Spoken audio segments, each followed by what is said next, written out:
আসসালামু আলাইকুম ওয়া রাহমাতুল্লাহি তাআলা ওয়া বারাকাতুহু। মহান আল্লাহ পাকের দরবারে লক্ষ কোটি শুকরিয়া যে আল্লাহ রাব্বুল আলামিন আমাদেরকে শাওয়ালের চাঁদের দ্বিতীয় জুমায় টানপাড়া কেন্দ্রীয় শাহী জামে মসজিদে আসার তৌফিক দিয়েছেন। এই জন্য সকলে আল্লাহর দরবারে শুকরিয়া আদায় করছি, আলহামদুলিল্লাহ। আজকের খুতবার বিষয় হচ্ছে আহাম্মিয়াতিল হাজ্জি ওয়া ফাদিলাতিহি, হজ্জের গুরুত্ব ও ফজিলত সম্পর্কে আলোচনা। সম্মানিত হাজিরিন, হজ শব্দের অর্থ হলো ইচ্ছা করা, সংকল্প করা ইত্যাদি। সম্মানিত হাজিরিন, ইন্না আউয়ালা বাইতি বুদিয়া লিন-নাস লাল্লাযী বিবাক্কাতি মুবারাকা ওয়া হুদাল লিল আলামিন, নিশ্চয়ই প্রথম ঘর যা মানুষের জন্য স্থাপন করা হয়েছে তা হলো মক্কা, যা বরকতময় ও হেদায়াত, বিশ্ববাসীর জন্য বরকতময় এবং হেদায়াত।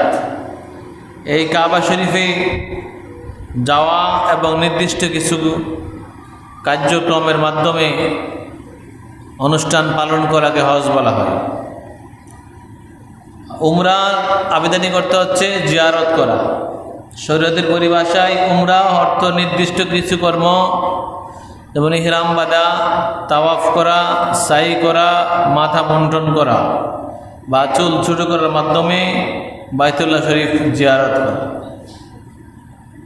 আজকের খুতবার বিষয় হচ্ছে হজের ফজিলত ও গুরুত্ব। হযরত আবু হুরায়রা রাদিয়াল্লাহু তাআলা আনহু হতে বর্ণিত, তিনি বলেন, নবী করিম সাল্লাল্লাহু আলাইহি সাল্লামকে জিজ্ঞাসা করা হলো, সর্বোত্তম আমল কোনটি? তিনি বললেন, আল্লাহ এবং রাসূলের প্রতি ঈমান আনা। জিজ্ঞাসা করা হলো, তারপরে সর্বোত্তম আমল কোনটি? তারপরে পীর নবীজি বললেন, আল্লাহর পথে জিহাদ করা। আবার জিজ্ঞাসা করা হলো, সর্বোত্তম আমল কোনটি?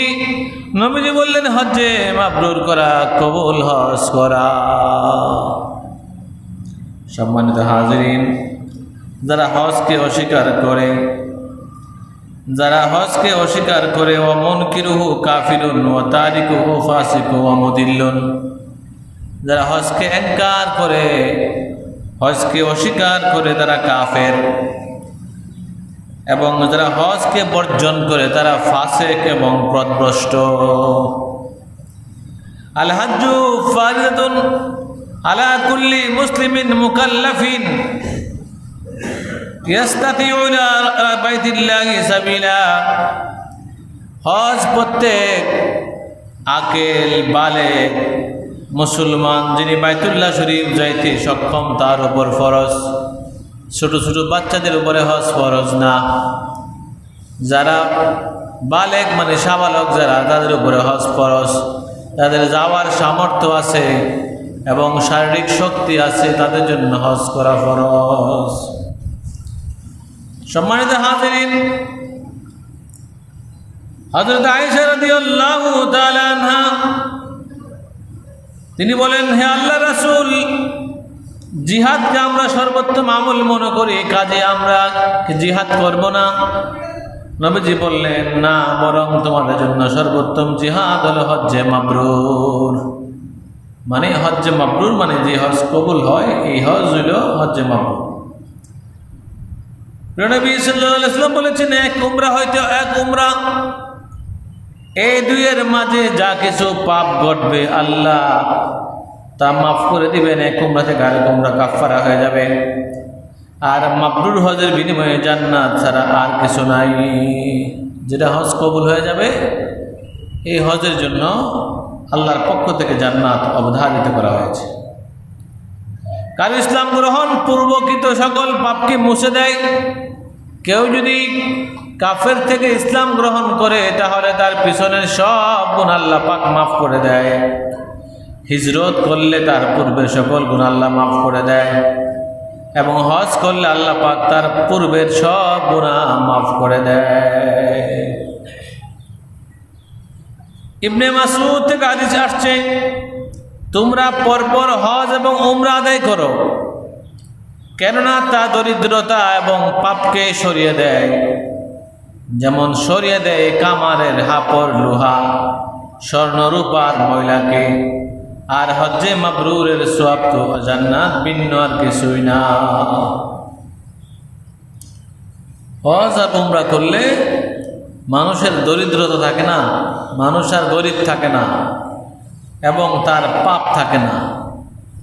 এই জন্য যাদের উপর হজ ফরজ তারা অবশ্যই হজে যাওয়া দরকার। হযরত ইবনে ওমর রাদিয়াল্লাহু তাআলা আনহু থেকে বর্ণিত, তিনি বলেন, নবী করিম সাল্লাল্লাহু আলাইহি ওয়াসাল্লাম ইরশাদ করেছেন, আল্লাহর পথের সৈনিক হজ যাত্রী ও উমরা যাত্রীগণ আল্লাহর প্রতিনিধি। তারা আল্লাহর নিকট দোয়া করলে তিনি তা কবুল করেন, কিছু চাইলে তা তাদেরকে দান করে। যারা হজ করে তারা দোয়া করলে আল্লাহ পাক তাদের দোয়াকে কবুল করে, ফিরায় না। সম্মানিত হাজিরিন, সকল মানুষের জীবনে স্বপ্ন থাকে, আমি বাইতুল্লাহ যাব, হজ করব, কাবা শরীফ দেখব। জীবনে কত কাবা শরীফের কথা শুনেছি, কাবার দিকে দাঁড়ায় নামাজ পড়ি, কত কাবা শরীফের ছবি ঘরের টাঙ্গায় রাখি, মদিনা শরীফের ছবি ঘরের মধ্যে টাঙ্গায় রাখি। যদি কাবা শরীফের সামনে জীবনে কেউ প্রথম যায়, প্রথম যাওয়ার সঙ্গে সঙ্গে প্রথম নজর যখন সে দিবে কাবা শরীফের দিকে, যখন তাকাবে, তখন সে যেই দোয়া করবে সঙ্গে সঙ্গে কবুল হয়ে যাবে। সুবহানাল্লাহ। জীবনের প্রথম কাবা শরীফের সামনে যে যাইব, তাকাইবার সাথে সাথে যেই দোয়া করবে, এই দোয়া আল্লাহ পাক কবুল করে ফেলবেন। সুবহানাল্লাহ। قال الله تعالى ولله على الناس حج البيت من استطاع إليه سبيلا ومن كفر فإن الله غني عن العالمين। আল্লাহ পাক বলেন, বাইতুল্লাহ কাবা শরীফ পর্যন্ত পৌঁছতে সক্ষম শক্তি সামর্থ্য আছে এরকম ব্যক্তির উপর আল্লাহর সন্তুষ্ট লক্ষ্যের জন্য হজ আদায় করা ফরজ। যাওয়ার মতো সামর্থ্য আছে, টাকা পয়সা আছে, সে অবশ্যই হজ করা ফরজ। আর যে ব্যক্তি অস্বীকার করে, তবে আল্লাহ সমগ্র জাহান থেকে মুখাপেক্ষীহীন, আল্লাহর কোনো কিছু হবে না। যে হজকে অস্বীকার করবে কাফের হবে, পথভ্রষ্ট হবে, ফাসেক হবে, আল্লাহর কোনো লাভ ক্ষতি নাই। আল্লাহ পাক সুবহানাহু ওয়া তাআলা বলেন, আল হাজ্জু আশহুরুম মালুমাতুন ফামান ফারাদা ফীহিন্নাল হাজ্জা ফালা রাফাসা ওয়ালা ফুসুকা ওয়ালা জিদালা ফিল হাজ্জি ওয়া মা তাফআলু মিন খাইরিন ইয়া'লামুহুল্লাহ ওয়া তাযাওয়াদু ফাইন্না খায়রাজ যাদিত তাকওয়া ওয়াত্তাকুনি ইয়া উলিল আলবাব। আল্লাহ পাক বলেন, হজ্জের সময় নির্দিষ্ট কয়েকটি মাস, অতএব এই মাসগুলোতে যে ব্যক্তি হজ করার সিদ্ধান্ত গ্রহণ করে, তাকে হজ্জে অশ্লীলতা, পাপ, অন্যায় ও ঝগড়া বিবাদ থেকে সম্পূর্ণ মুক্ত থাকবে। আর তোমরা যা ভালো করো আল্লাহ তা জানেন। তোমরা পাথেয় গ্রহণ করো, তার মানে হজ্জের জন্য চিন্তা ভাবনা করো, টাকা পয়সা রেডি করো, আর তাকওয়া অর্জন করো, আল্লাহকে ভয় করো, এটা সর্বোত্তম তাকওয়া হলো আল্লাহর ভয়, এটা সর্বোত্তম পাথেয়।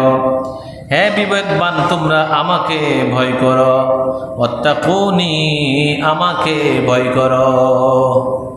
আল্লাহকে ভয় করলে, যারা ভয় করে তারা হজে যাওয়ার চিন্তা ভাবনা করে। দুনিয়া ক্ষণস্থায়ী, কি জিন্দেগি, আজকে আছে কালকে নাই। ধন সম্পদ কার জন্য? ব্যবসা কার জন্য? চাকরি কার জন্য?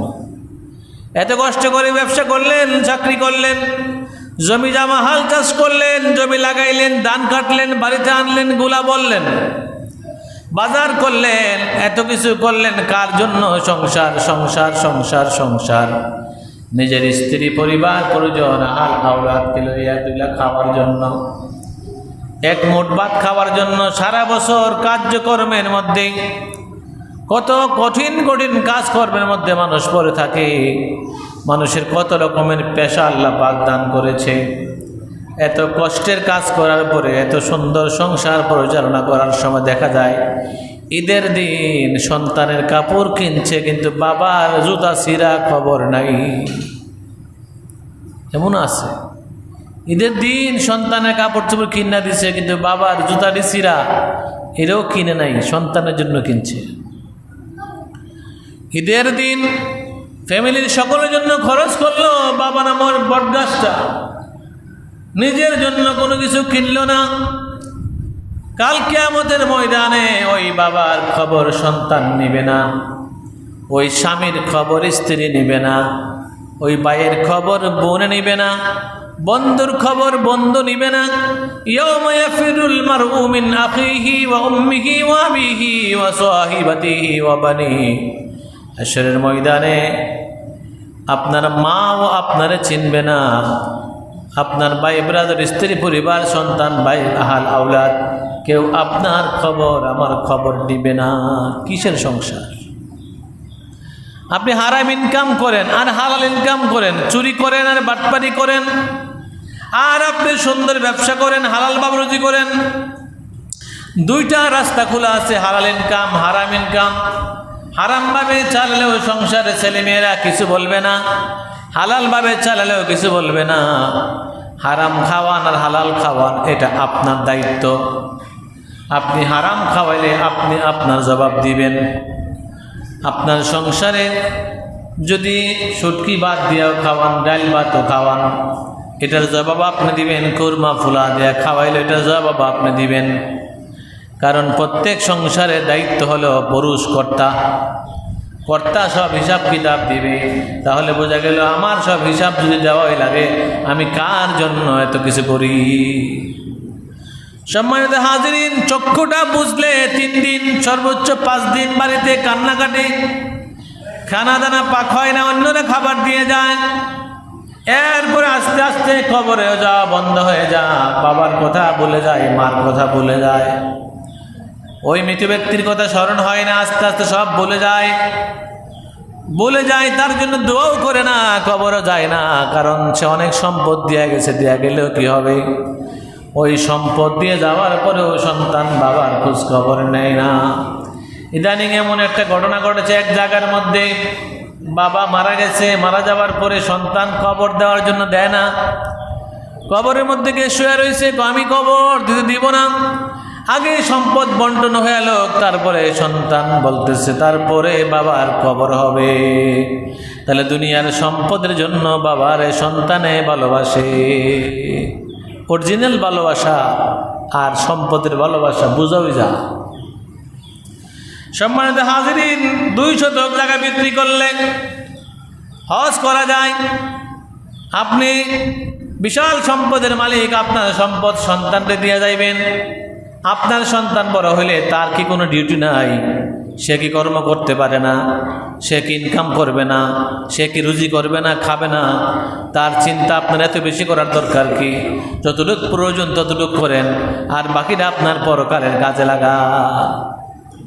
সাহাবে ইকরামরা আমার রাসূল পাক সাল্লাল্লাহু আলাইহি সাল্লামের নিকটে এমনভাবে দান করতেন, এমনভাবে ইসলামের খেদমতের জন্য দান করতেন। আবু বকর সিদ্দিক রাদিয়াল্লাহু তাআলা উনি সব কিছু দান করে দিলেন, ঘরের ভিতরে নুনের বাড়িটাও নাই। নবীজি খুশি হয়ে গেলেন। আবু বকর সিদ্দিক নবীজির সঙ্গে মদিনাতুল মুনাওয়ারা নবীজির সাথে শুইবার জায়গা পেয়ে গেলেন। নিজের জন্য কি করলাম?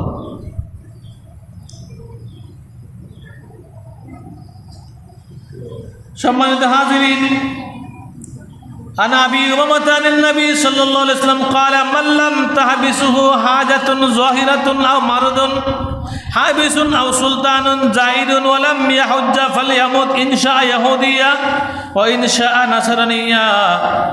আবু উমামা রাদিয়াল্লাহু তাআলা নবী করিম সাল্লাল্লাহু আলাইহি সাল্লাম থেকে হাদিস বর্ণনা করেন, তিনি ইরশাদ করেন, যাকে প্রকাশ্যে কোনো প্রয়োজন বা বাধা দানকারী অথবা কোনো রোগ অথবা অত্যাচারী বাদশাহ হজ করতে বাধা না দেয়, এই সত্য হজ করলো না, হজ করার মতো তার ইচ্ছা আছে, হজ করার মতো যোগ্যতা আছে, সম্পদ আছে, সব আছে, কোনো বাধা নাই, কোনো সমস্যা নাই, শারীরিক কোনো অসুবিধা নাই, মানসিক কোনো অসুবিধা নাই, ফ্যামিলিগত কোনো অসুবিধাও নাই, সরকারও কোনো বাধা দিছে না, তার হজ করতে যদি সে না যায় তাহলে সে ইহুদি হইয়া মরুক, নাসারা হইয়া মরুক। আল্লাহ রাসূল বলছেন হজের সম্পদ থাকার পরও যারা হজ করলো না সে ইহুদি হইয়া মরুক, নাসারা হইয়া মরুক। তাহলে বোঝা গেল আল্লাহ রাসূল বদদুয়া দিয়েছেন। وعن أبو سعيد أن رسول الله صلى الله عليه وسلم قال يقول الله عز وجل إن عبدا صححت له جسمه وصححت عليه في معيشة تمضي عليه 5 أعوام لا يفيد إلى لا محروم। নবীজি বলেন মহান আল্লাহ ইরশাদ করেছেন যে বান্দার শরীর আমি সুস্থ রেখেছি, তার জীবনযাত্রায় সচ্ছলতা দান করেছি, এভাবে 5 বছর অতিবাহিত হওয়া সত্ত্বেও সে আমার ঘরে আসলো না, সে নিশ্চয়ই বঞ্চিত এবং হতভাগা। 5 বছর পার করে লেছে যাইব জানা সব কিছু আছে। আল্লাহ রাসূল বলেন সে হলো হতভাগা, বঞ্চিত। বুড়া বয়সে মানুষ কেড়ে যা হজ করত, গেলে আফসোস লাগে, দেখলে উমরাতে গেলেই দেখলে আফসোস লাগে, হাঁটতে পারে না, চলতে পারে না। বিশাল এরিয়া তো কাবা শরীফ, একটা চক্কর দিলে বুঝবেন পুরাটা এরিয়া ডায়াবেটিস একবারে 0 হয়ে যাবে। এত বড় বিশাল এরিয়া কাবা শরীফ। মদিনা শরীফ বিশাল এরিয়া, একটা ফাঁক দিলে ডায়াবেটিস 0 হয়ে যাবে। মানুষ বৃদ্ধ অবস্থা কেড়ে যায়, জোয়ান অবস্থা যায় না, সব কাম কাজ সাইরা তারপরে বুড়া অবস্থায় যাবো, এরপরে মরে যাবো। হজে যাইতে হবে শক্তি সামর্থ্য থাকতে, কারণ কত আড়ন লাগে। সাফা মারোয়া সাই করতে হয় 7 বার। সাফা মারোয়া আপনার সাই করলে বুঝবেন যে কত হাঁটতে হয়। সাফা মারোয়া 7 বার চক্কর দেওয়ান লাগে। কাবা শরীফের সেই 7 বার তাওয়াফ করতে হয়। তারপরে কঙ্কর নিক্ষেপ করতে হয় শয়তানকে। আরাফাতের ময়দানে যাইতে হয়, মুজদালিফায় যাইতে হয়, মিনায় যাইতে হয়। যারা হজ করে তারা বুঝতে পারে যে কত কষ্ট। জোয়ান বয়সে কেড়ে গেলাম না। আমার ছেলে দৌড়ে গিয়া আপনার হেরা পর্বতে উঠছে, আমি সাহসী পেয়েছি না। আমাকে আমার যে যান আমি পারতাম না, তুই যা। তাইলে আমার বয়স তো 50 হয়েছে না, আমি সাহস পেয়েছি না। আর যারা বয়স 60, 70, 80 হয়ে গেছে গা, আর কি অবস্থা। শারীরিক অবস্থা সুস্থ থাকতে থাকতে গিয়া কাবা শরীফ পৌঁছতে হবে। হজ উমরা করার দরকার আছে। وقال رسول الله صلى الله عليه وسلم من حج لله فلم يرفث ولم يفسق رجاء كأيام ولدته أمه। আল্লাহর হাবিব বলেন যেই ব্যক্তি আল্লাহর সন্তুষ্টির জন্য অশ্লীলতা ও পাপ মুক্ত হয়ে হজ আদায় করল, তিনি নবজাতক শিশুর মতো নিষ্পাপ হয়ে ঘরে ফিরল। আল্লাহর সন্তুষ্টির জন্য যারা হজ করল, একবারে নবজাতক শিশু হয়ে সে ঘরে ফিরল। আর যারা হজ করে উমরা করে তাদের অভাব চলে যায়, তাদের গুনাহ চলে যায়। সুবহানাল্লাহ। সম্মানিত হাজিরিন, নবীজি বলেন আরাফাতে অবস্থানকারীদের নিয়ে আসমানের ফেরেশতাদের সাথে আল্লাহ গৌরব করে। আরাফার ময়দানে যে যা লাব্বাইক আল্লাহুম্মা লাব্বাইক লা শারীকা লাক লাব্বাইক ইন্নাল হামদা ওয়ান নি'মাতা লাক ওয়াল মুলক লা শারীকা লাক লাব্বাইক আল্লাহুম্মা লাব্বাইক। যখন তালবিয়া পাঠ করতে করতে ওই আরাফাতের ময়দানে মানুষগুলা যায়, পুরুষরা 2 টুকরা কাপড় পরে যায়, সাদা কাপড়। আর মহিলাদের কোনো আলাদা কাপড় লাগে না। মহিলারা যে বুকরা পরুক বা যে 3 পিস পরুক, মহিলারা পর্দার মাধ্যমে যেভাবে যাওয়ার দরকার এইভাবে যদি যাতই চলবে। মহিলাদের কোনো আলাদা ড্রেস নাই, পুরুষের শুধু সাদা কাপড় 2টা। আরাফাতের ময়দানে যখন এইভাবে লোকেরা আরাফাতের ময়দানে যা, তখন মাথার আশ্রানো যাবে না, মাথা আশ্রানো নিষেধ, শরীরের মধ্যে খাইজ দেওয়া নিষেধ, কোনো কিছু পোকামাকড় মারা নিষেধ, গাছের পাতা ছিঁড়া নিষেধ, কোনো কিছু শিকার করা নিষেধ, মুর্দার। কই মাথার চুল আউলে জাউলে রয়েছে। আল্লাহ কই ফেরেশতারা দেখছো নি আমার বান্দারা মাথার চুল এলোমেলো কইরা, মাথার চুলও ঠিক নাই, কেমন একবারে পাগল বেশে আউলা কেশে আমার কাছে হাজির হয়েছে, দেখছোস নি? ফেরেশতার কাছে আল্লাহ গর্ব করে যেই ফেরেশতাদেরকে আল্লাহ পাক বলছিলেন ওই যে ক্বাল রাব্বুকা লিল মালাইকাতি ইন্নী জাইলুল ফিল আরদি খলিফা, আল্লাহ বলছিলেন ফেরেশতারা রে মানুষ বানাবো, ফেরেশতারা বলছিল না বানায়েন না, মানুষ বানাইলে ঝগড়া করব, মারামারি করব, খুন খারাপি করবে, বিভিন্ন রকমের অশান্তি অরাজকতা সৃষ্টি করবে, বানায়েন না। আল্লাহ কয় ক্বালু ইন্নী আ'লামু মা লা তা'লামুন, আমি আল্লাহ যা জানি তোরা তা জানোস না। সম্মানিত হাজিরিন, মানুষ বানাইবার পরে, মানুষ বানাইবার আগে ফেরেশতারা কি করছিল? না করছিল মানুষ বানায় না। আল্লাহ কেমন ভাবে বানামো, তোরা ঠেঙ্গে তুলে না ফেলামো, তোরা যে না করছিস। মানুষ বানায় না কইলে গেলে, মানুষ বানাইবার পরে সমস্ত ফেরেশতাদেরকে বলে ফেরেশতারা আদমেরকে পায়ে সিজদা করো, উসজুদু লি আদম, আদমের পায়ে সিজদা করো। ফাসাজাদু ইল্লা ইবলিস, ইবলিসে সিজদা করে নাই, সব ফেরেশতা সিজদা করছে। এখন মনে করেন আল্লাহ কইছে বানাইবো আবার না করছি, এখন কইছে সিজদা দে, এখন যদি না দিয়ে আবার কোন দরবার লাগে। সমস্ত ফেরেশতারা আদমের পায়ে সিজদায় পড়ে আছে। ইবলিসে তো আমি সিজদা দিতাম না, আমারে বানাইছে আগুন দিয়ে, আগুন উড়ে উপরের দিকে আর মাটি ফালাইলে নিচের দিকে জায়গা, এটা আমি সিজদা দেবো কে লেগে? ইবলিসে সিজদা দেয় নাই। আর সমস্ত ফেরেশতারা আদম আলাইহিস সালামের সিজদা দিলেন। সূরা বাকারার মধ্যে আছে। সিজদা দেওয়ার পরে আল্লাহ জিজ্ঞাসা, এই ফেরেশতারা এটার নাম কিতা? ও জানি না তো। এটা গুণ কি? জানি না তো। এক একটা জিনিস জিজ্ঞেস আর কি, এক একটা করে জিজ্ঞেস করছে। এটার নামও কই ধারো না, গুণও কই ধারো না। এই আদম এটার নাম কি? এটার নাম তো মাউথপিস, মাইক্রোফোন। এটাতে কি করে? এটাতে আলোচনা করলে আওয়াজ বেশি হয়। মানে আদমরে আল্লাহ সব শিখাইয়া দিছে। কিভাবে? আদমের বডির ভিতরে নবীজির নূর মুবারক ঢুকাইয়া দিয়ে এলেম দিয়া দিলেন। সুবহানাল্লাহ। আদমরে দামে বানিয়ে দিছে। ফেরেশতাদের কাছে আদমের দাম অনেক বেশি, যার কারণে আদম ফেরেশতা থেকে দামি। ফেরেশতা থেকে কি আদম দামি? দামি। আমরা ফেরেশতা থেকে দামি। আশরাফুল মাখলুকাত, সৃষ্টির সেরা। সৃষ্টির মধ্যে যত কিছু আছে সবথেকে দামি হলো মানুষ। জিন না, জিন আমাদের পরে, ফেরেশতা আমাদের পরে। মানুষের দাম আল্লাহ পাক সবচেয়ে বেশি দিয়েছেন। হঠাৎ একদিন আদম আলাইহিস সালামকে আল্লাহ পাক ডাক দিয়ে বলে, আদম তোমারে বানাইলাম, একটা কথাও কইলা না। আদম কো, আপনি আমারে বানাইছেন, আমারে কথা বলার তো অর্ডার দেন নাই। আপনি আমারে বানাইছেন, কিছু বলার জন্য তো আমারে বলেন নাই, আমি কেমনে কইতাম?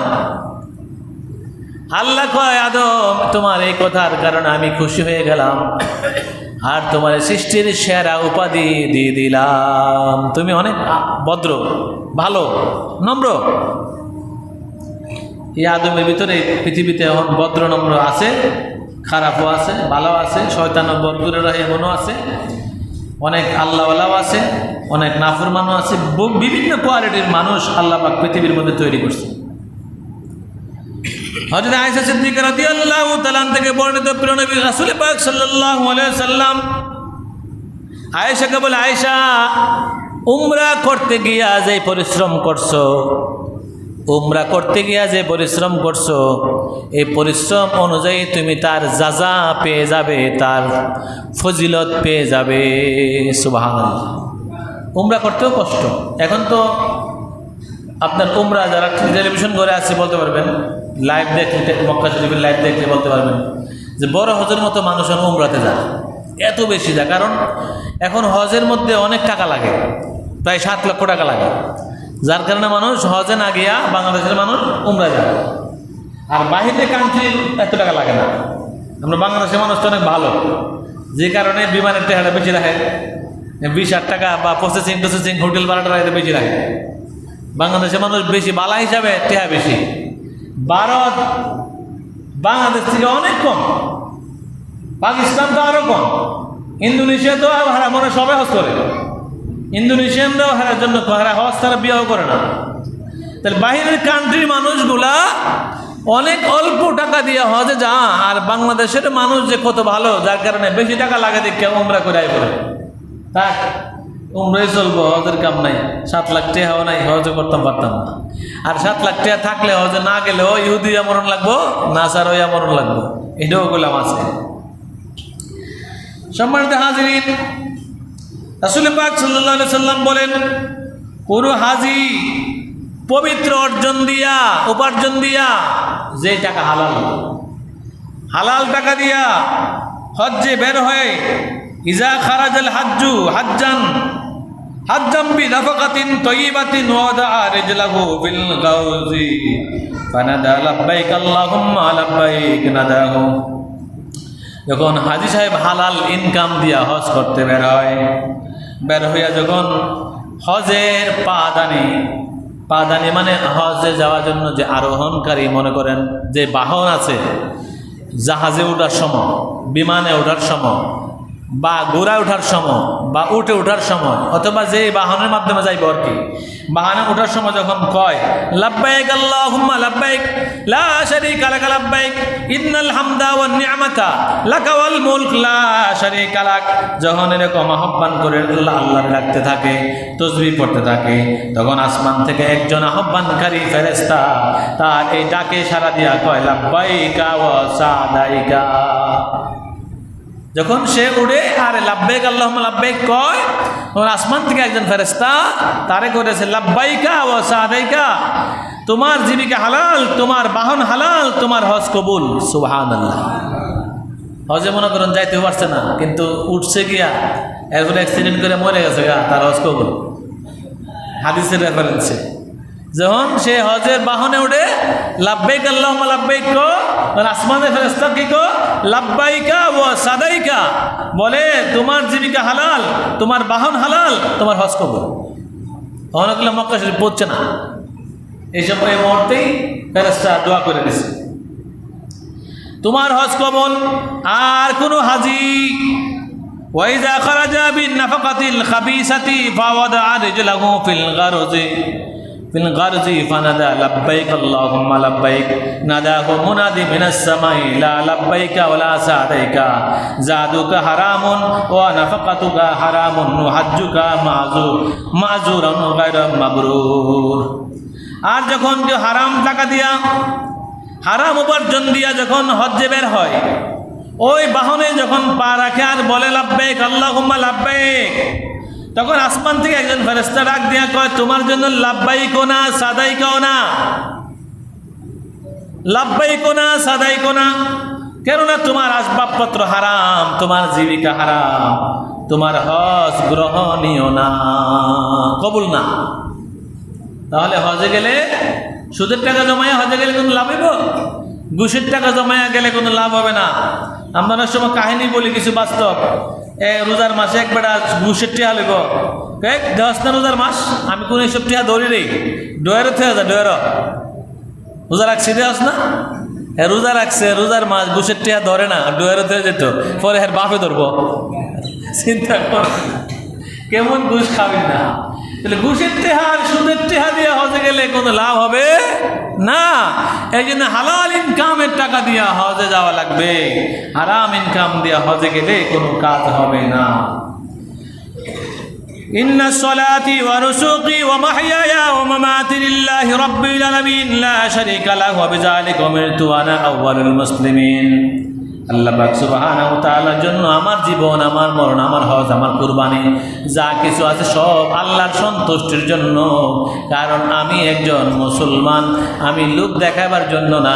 অনেকে আছে হজ করে আলে হাজি না কইলে মনে কষ্ট হয়, আবার অনেকে হজ করে আয়া বাড়ির সামনে হাজি ভবন, হাজি মঞ্জিল, হাজি বিলা আছে না, এরকম আছে। হজ করেছি আল্লাহর সন্তুষ্টির জন্য। এখানে আমার হাজি করলে কি না করলে কি, নামাজ পড়ি ফাঁসক তো আমরা নামাজি করলে কি না করলে কি, হজ একবার করা ফরজ আর নামাজ ডেলি 5 বার পড়া ফরজ। তাহলে প্রত্যেকের নামের পিছনে নামাজি নামাজি নামাজি নামাজি লাগাই দিব। হজ শুধু আমাদেরকে লোক দেখাবার জন্য নয়, নামের জন্য নয়, কেউ আমার বলবে ওই চিন্তার জন্য নয়। হজ মুসলমানদের জন্য ফরজ, বালেগের জন্য ফরজ, স্বাধীন ব্যক্তির জন্য ফরজ, বিবেকবান ব্যক্তির জন্য ফরজ, নিসাব পরিমাণ সম্পদের মালিকের ব্যক্তির কাছে হজ ফরজ, যাতায়াতের নিরাপত্তা থাকলে হজ ফরজ। মহিলাদের সাথে মহরিম যাইতে হবে, মহরিম। মহিলা যদি হজে যা, সাথে যদি কোনো পুরুষ না যা, তার হজ হবে না। মহরিম বুঝেননি? যার সাথে বিবাহ জায়েজ না, যেমন নিজের সন্তান, নিজের আপন ভাই, নিজের আব্বা, অথবা নিজের স্বামী থাকলে তো ওয়েলকাম। এরকম ব্যক্তি সাথে যাইতে হবে, আর না হলে মহিলাদের হজ কবুল হবে না। তারপরে হজের বিভিন্ন জায়গার মধ্যে আরাফাতের ময়দানে অবস্থান করতে হবে।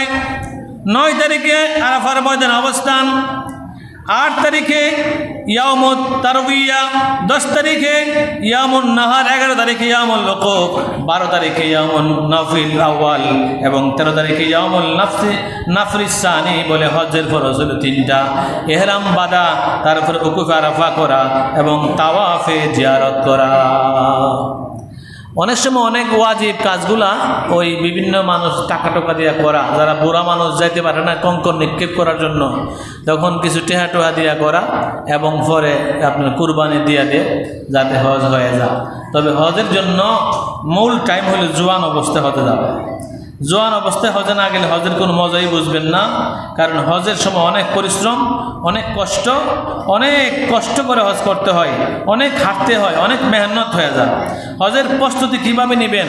হজে গমনকারীর জন্য সর্বপ্রথম কাজ হইল নিজের নিয়তকে বিশুদ্ধ করা, কারণ বিশুদ্ধ নিয়ত ছাড়া আল্লাহ তাআলা বান্দার কোনো ইবাদত কবুল করেন না। অন্তর বিন্দু পরিমাণ লৌকিকতা, লোক দেখানোর চিন্তা ভাবনা থাকলে এই হজ যাওয়া আর না যাওয়া একই কথা। 2 নম্বর, হজের উদ্দেশ্যে বের হওয়া যেন দুনিয়া ত্যাগ করার মতো হয়ে যায়। সুতরাং নিজের জীবনের অতীতের সমস্ত কবিরা সগিরা গুনার কথা স্মরণ করে অনুতপ্ত হয়ে ভবিষ্যতে গুনাহ না করার জন্য দৃঢ় সংকল্প করে অথবা ইস্তেগফারের মাধ্যমে 2 রাকাত নামাজ আদায় করে হজের জন্য রওনা হওয়া। নিজের উপর কারো আর্থিক দৈহিক হক থাকলে, কেউ আপনার কাছে পাওনা আছে, তার পাওনা দিয়ে দিতে হইব। আর্থিক হক আছে বা দৈহিক হক আছে থাকলে দিয়ে দিতে হবে, যথাসম্ভব পরিশোধ করতে হবে। অসমর্থবান হলে ক্ষমা চাওয়া। হকদার ব্যক্তি মৃত্যুবরণ করলে তার উত্তরাধিকারীর কাছে গিয়া শেষ করে ফেলা, যে ভাই আপনার আব্বা তো আমার কাছে 10,000 টাকা পাইতো, আমার মাফ করে দিলে আমি হজ যেতেছি, অথবা দিয়া দেওয়া, এভাবে শেষ করে দেওয়া। হজে যাওয়ার পূর্বে পরিবার পরিজনের খাবারের ভরণ পোষণের যা লাগে এগুলা দিয়া যাওয়া, যে আমি আইতে আইতে তোমরা এটি দিয়ে চলবা, এগুলা দিয়ে যেতে হবে। কোনো বিষয়ের নির্দেশনা থাকলে ওয়ারিসদেরকে ওসিয়ত করে দেওয়া, যে আমি গেলে তোমরা এই কাজটা করলাম কইরো, আমি হজের চাই। আর এখন তো মোবাইলের যুগ, এখন তো এত কিছু লাগে না, ডেলি কখন যা। হালাল উপার্জন দিয়ে অবশ্যই হজ করতে হবে। সুদকে নিজের জীবনের জন্য সর্বাবস্থা হারাম হিসাবে গণ্য করে, ঘুষকে হারাম গণ্য করে, জুয়া জাদু ইত্যাদি এইসব ইনকাম দিয়ে হজে যাওয়া যাবে না। এগুলো যদি কেউ করে তাহলে এগুলো জীবনের তরে তোবা করা, জীবনে ভালো হয়ে যাওয়াই নিয়ত করে তারপরে হজে যাওয়া।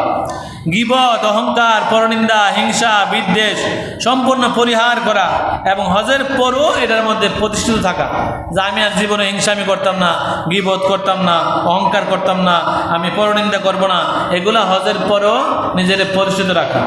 হজ করে আইলো আয়া আবার বেড়া এইগুলা করে, তো আর হজ করে লাভ হলো কি? হজ করে আয়ও আবার হাতের লাল খাইটা আরো হাত বড় করে লাভ হলো কি? মানে হজ করার পর সোজা কথা ভালো হয়ে যাওয়া আর অন্যায় করার নিষেধ। এইভাবে আমাদেরকে অবশ্যই হজের প্রস্তুতি নিতে হবে। ঋণ থাকলে পরিশোধ করে দিয়ে যাওয়া। আর যদি দেখা যাচ্ছে না আমি হজ করে আয়ও দিতার আমার সম্পদ আছে, অসুবিধা নেই। তারপর স্ত্রীর যদি মোহরানা বাকি থাকে, অনেকে বলে 5 লাখ টাকা মোহরানা লাগাও, 10 লাখ টাকা লাগাও, মোহরানার ওয়াজই জানে না। আমরা বিয়া করতাম যাই গিয়া লাগাই 5 লাখ 10 লাখ 20 লাখ টাকা 1 কোটি টাকা মোহরানা লাগাও, কাজী সাহেবরে দিলাও 10,000 20,000 টাকা মোহরানার ফিস দিলাও। এখন মোহরানা স্ত্রীকে দিয়ে দেওয়া একেবারে আল্লাহর অর্ডার। ওয়াতুন নিসাই সাদাকাতুহিন্না নিহলাতান, তোমার স্ত্রীর মোহরানা তুমি দিয়ে দাও, আল্লাহর অর্ডার। কেউ যদি স্ত্রীর মোহরের টাকা না দিয়া মরেন তাহলে হাসরের ময়দানে জিনাকারীর কাতারে উঠবেন। এই জন্য আপনি আপনার সন্তানরে বিয়া করাবার সময় 100 কোটি টাকা গলাত লাগাই দিন না। বলবেন আমার সন্তান বেকার লেখাপড়া করে, আমার সন্তানের কি এর মোহরানা 1 লাখ টাকা আমার দিতে লাগবো, অথবা আমার সন্তান যে চাকরি করে এই টিহাতে সারা জীবনও জমা থাকতো না, বউরে দিতেও পারতো না 5 লাখ টাকা, অত লেখেন না। কারণ মোহরানা আল্লাহ রাসূল বলতেছে সাহাবা একরামদেরকে, তোমরা কি বিয়ে করবা? কেউ একদিন সাহাবী বলে, ইয়া রাসূলুল্লাহ আমি বিয়ে করবো। কি আছে তোমার কাছে? আমার কাছে কিচ্ছু তো নাই, লোহার আংটি আছে। লোহার আংটিটা তোমার মোহরানা, এটা দিয়ে দাও। আরেকজন সাহাবী বিয়া করবে, বলতেছে তোমার মোহরানা দেওয়ার মতো কি আছে? তো কিচ্ছু নাই, আমি সূরা আলী ইমরান আর সূরা বাকারা মুখস্থ পারি। ওইটাই বউরে মুখস্থ করাইবা, এটাই মোহরানা।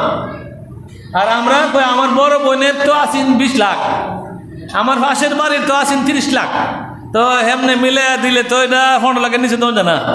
এটা আসেনি পাবলিক, এদিক করে, এগুলো হারাম। মোহরানা হলো ছেলের এবিলিটি অনুযায়ী, ছেলে যদি নিজে দিতে না পারে এরকম 10 লাখ 20 লাখ 30 লাখ টাকা মোহরানা দিয়া তারে বিপদে ফেলাইবার কোনো দরকার নেই। আমার ছেলের মোহরানা মাত্র 2 লাখ টাকা, মাত্র 2 লাখ। মানুষে আছে না মোহরানা বেশি হইলে বলে বিয়াটা জাকজমক হয়েছে, না এতে মিশা কথা। মোহরানা যত কম বিয়ার মধ্যে তত বরকত রহমত হয়। এই জন্য মোহরানা কম লাগাইবেন সন্তানের বিয়ার সময়। ছেলে যদি না দিতে পারে তাহলে হাসরের ময়দানে জেনাকারের কাতারে উঠবে। তাহলে হজে যাওয়ার আগে স্ত্রীর মোহরানাটা আগে দেলাইন, আগে দিয়ে। মনে করেন বিয়ে করছেন 71 সালে, হজে যাইবেন 2025 সালে, ওই সময় মোহরানা ছিল 5,000 টাকা, ওখান 5,000 টাকা দিলে হইতো না, আমি মানি না। কারণ ওই সময় 5,000 টাকা দিয়া একখানি হেড কিনুন গেছে, তাহলে ওখানে একখানি হেড কিনা দেন, ওখানে একখানি দেন 20 লাখ টাকা। তাহলে এরকম ফাঁকিবাজি করলে চলবে না। মোহরানা যত টাকা তত টাকা দিতে হবে। বিবাহের সময় 5,000 ছিল, তখন 5,000 টাকা দিয়া একখানি জায়গা কিনুন গেছে, ওখানে আপনি 50 বছর পরে 5,000 টাকা ধরো, তাহলে এটা তো তার সাথে কি হলো, একটু এদিক সেদিকে গেল না। এই জন্য আমারে প্রশ্ন করতেন, নতুন আপনি দিচ্ছেন নি? হ্যাঁ, আমি আমার স্ত্রীকে মোহরানা 60,000 টাকা জায়গা 6 লাখ টাকা দিছি। 60,000 টাকা মোহরানা 6 লাখ টাকার উপরে দিছি আমি আমার স্ত্রীকে। আপনার স্ত্রীর কোন থেকে তো দিছিনি? তাহলে মোহরানা না দিলে হাসরের ময়দানে জেনাকারীর কাতারে উঠবে। আল্লাহ পাক সুবহানাহু ওয়া তাআলা আমাদেরকে তৌফিক দিক, আমরা যেন ওইরকম ভাবে মোহরানা আমাদের সন্তানের মোহরানা ধার্য করতে পারি, নিজের মোহরানাগুলো দিয়ে দিতে পারি। আল্লাহ পাক আমাদেরকে তৌফিক দান করুক। আর আজকের খুতবা হলো হজের খুতবা। হজে যাওয়ার এবিলিটি যাদের আছে আল্লাহ পাক সবাইকে হজে যাওয়ার তৌফিক দান করুক। সকলে বলে আমিন। ওয়া মা আলাইনা ইল্লাল বালাগ। আসসালামু আলাইকুম ওয়া রাহমাতুল্লাহি তাআলা ওয়া বারাকাতুহু।